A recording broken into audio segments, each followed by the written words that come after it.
Buenas tardes. El día de hoy vamos a ver un repaso de lo que es neonatología, perinatología, el periodo postnatal, también de las causas y a qué nos referimos cuando hablamos de un retraso de crecimiento intrauterino, del que es simétrico, del que es asimétrico, y también pues causas y definiciones de lo que es un niño pequeño para edad gestacional, grande para edad gestacional, un producto macrosómico que pues es lo mismo que grande para edad gestacional, y también por ejemplo de un prematuro, de un producto a término, de un posttérmino, de un prematuro y de un prematuro extremo. Recuerden siempre que siempre podemos empezar tarde, comenzar de nuevo, estar inseguros, actuar diferente y fallar. Siempre, siempre, siempre hay una segunda oportunidad y siempre el día de empezar es hoy. Vamos a explicar una serie de términos muy frecuentemente usados en el periodo perinatal o en perinatología y en pediatría. El primero es el periodo perinatal. El periodo perinatal va desde las 22 semanas hasta, hasta una semana después del nacimiento. El periodo neonatal incluye los primeros 28 días o el primer mes y el periodo postnatal las primeras 6 semanas. También tenemos que saber los términos de lactante, los primeros 2 años, y lactante menor, los primeros 6 meses.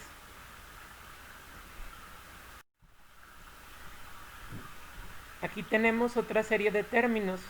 La primera es RCIU o retraso en el crecimiento intrauterino.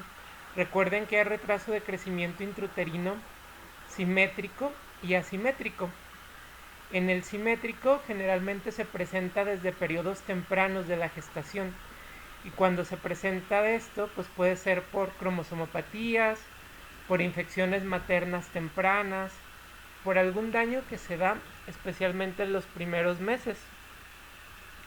En la de tipo asimétrica, este daño se suele dar en las partes terminales por insuficiencia placentaria, de tal manera que las causas de retraso de crecimiento intrauterino simétricas son principalmente alteraciones cromosómicas o infecciones, y insuficiencia placentaria las que son asimétricas. Un niño con retraso en el crecimiento puede dar lugar a un niño pequeño para edad gestacional. Recuerden que hay niños pequeños para edad gestacional y grandes para edad gestacional. Cuando están por debajo del percentil 10 son pequeños para edad gestacional. Cuando están por encima del percentil 90 son grandes para edad gestacional o macrosómicos. También se suele tomar 4 kilos como el límite de ser productos macrosómicos. Siempre recuerden a los productos macrosómicos como hijos de madre diabéticas y que pueden tener periodos de hipoglicemia debido a que el principal factor de riesgo para esta macrosomía suele ser la presencia de diabetes. Recuerden que la insulina es un factor de crecimiento. De hecho, si recuerdan, la hormona de crecimiento, la sustancia que libera, que hace gran parte de sus acciones, se llama IGF-1 o factor de crecimiento similar a la insulina 1. También recuerden, pues ya que estamos viendo esto, que cuando medimos o queremos ver la hormona de crecimiento en sangre, muchas veces no medimos la hormona de crecimiento, sino la IGF-1 o la somatomedina o hormona de crecimiento similar a la insulina 1. Pero bueno, el prematuro, recuerden que es cuando es abajo de 37 semanas, un prematuro extremo cuando es por debajo de 28 semanas. Cuando veamos prematuro, recordemos cuando requieren dar esteroides y que solo se pueden dar los esteroides que atraviesan membrana placentaria, como Dexa o betametasona. La prednisona no atraviesa la placenta y pues no madura los pulmones. También recuerden que aparte de maduración pulmonar, hay prevención de hemorragias intraventriculares. y entre otras ventajas de dar estos esteroides, ¿sí? Recordemos también los posmaduros. Los posmaduros son los que se gestan más allá de las 42 semanas, en algunas literaturas de las 41 semanas. Recuerden que hay más riesgo de aspiración de meconio, también de que los niños pues sean más grandes y que haya problemas de distocias o problemas de alteraciones en el nacimiento, como alteraciones del plexo braquial o como daño en los hombros, igual que en un producto macrosómico. Y pues básicamente, y también pues tienen otra serie de complicaciones los posmaduros. ¿Cuándo se considera posmaduro? Más allá de las 42 semanas. Vamos a ver unas preguntas. Primero, ¿qué diferencia los periodos perinatal, neonatal y postnatal? El perinatal desde las 22 semanas hasta 7 días después del nacimiento. El neonatal los primeros 28 días. Y el postnatal las primeras 6 semanas. ¿En qué bebés postérmino suelen tener talla y perímetros cefálicos normales para la edad gestacional, pero menor peso? En los que tienen una insuficiencia placentaria, ¿sí? Ya que recuerden que para alterar el perímetro cefálico o alterar la talla se requieren cambios mucho más tardíos que para alterar el peso. El peso es lo primero que se afecta siempre. También esto sucede en los niños. ¿Cómo se define el recién nacido que es grande para edad gestacional o macrosómico? El que esté encima por el del percentil 90, que suele corresponder a los 4 kilos. ¿Qué complicaciones tienen estos productos macrosómicos? Trauma obstétrico, distocias de hombro, parálisis de nervio braquial y también asfixia perinatal y aspiración de meconio. Recuerden que la aspiración de meconio no suele darse en prematuros porque digamos que la maduración del esfínter anal acaba a las 34 semanas. Y antes de las 34 semanas, aunque haya hipoxia, no suele haber esta salida de meconio. Una madre diabética da luz a un producto grande para edad gestacional. ¿Qué prueba sanguínea hay que hacerle a los dos? Pues la glucosa en los niños, porque recuerden que un niño grande para edad gestacional y más en una madre diabética, hay que estar pensando en que hay un periodo de hiperinsulinismo.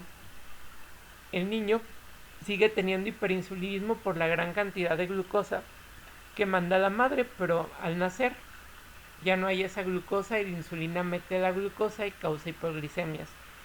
Si la madre no se conoce diabética, hay que hacer la prueba de glucosa, y más si no se hicieron los test de 50 y 100 gramos de glucosa que deben de hacerse después de la semana 24 en todo embarazo.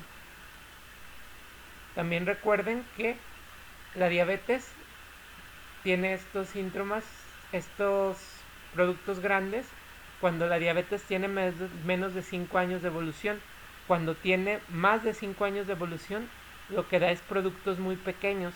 Y también siempre recuerden este síndrome de regresión caudal, que aunque no es común, es muy muy característico de la diabetes.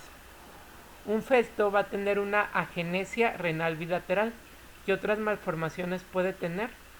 Recuerden que cuando hay agenesia renal bilateral, parte del líquido amniótico se produce por la orina del feto, de tal manera que hay un oligoamnios muy muy importante, y pues esta bolsa de líquido protege al feto de la compresión, especialmente la que está haciendo el útero, de tal manera que la compresión del feto por la pared uterina va a dar lugar a pies ambo, rasgos faciales comprimidos e hipoplasia pulmonar. Este pies ambo, la hipoplasia pulmonar y los rasgos comprimidos forman la secuencia o síndrome de Potter. ¿Cuáles son las causas más comunes de oligoapnios? Posmadurez, es decir, más allá de 42 semanas, retraso en el crecimiento intrauterino, que es este feto que está creciendo menos de lo que debería, la fuga de líquido amniótico cuando hay alguna ruptura o cuando ya rompió la fuente, la insuficiencia uteroplacentaria, Recuerden que la insuficiencia uteroplacentaria es más frecuente cuando hay diabetes, hipertensión, preeclampsia, pacientes fumadoras, etc. El desprendimiento prematuro de placenta, que recuerden que es una causa de hemorragia en el tercer trimestre y que va a causar tanto sufrimiento al feto como a la madre.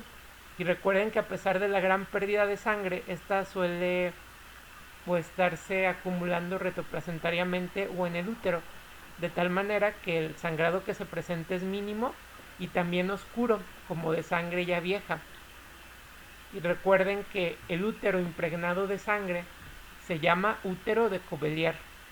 También la preeclampsia es una causa de oligoamnios y también hay causas idiopáticas de oligoamnios.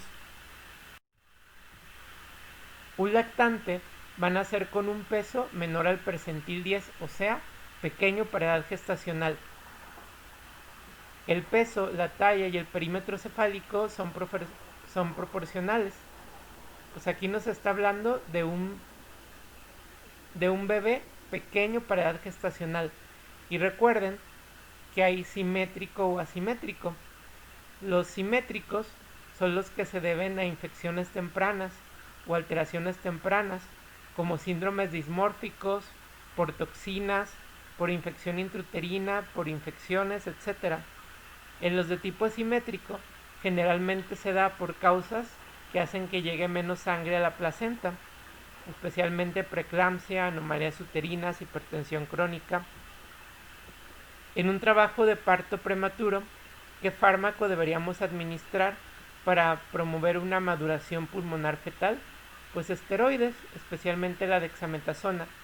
Recuerden que hay índices para medir la maduración fetal, como por el índice esfingomielina-lecitina. Cuando es mayor de 2, hay esta maduración.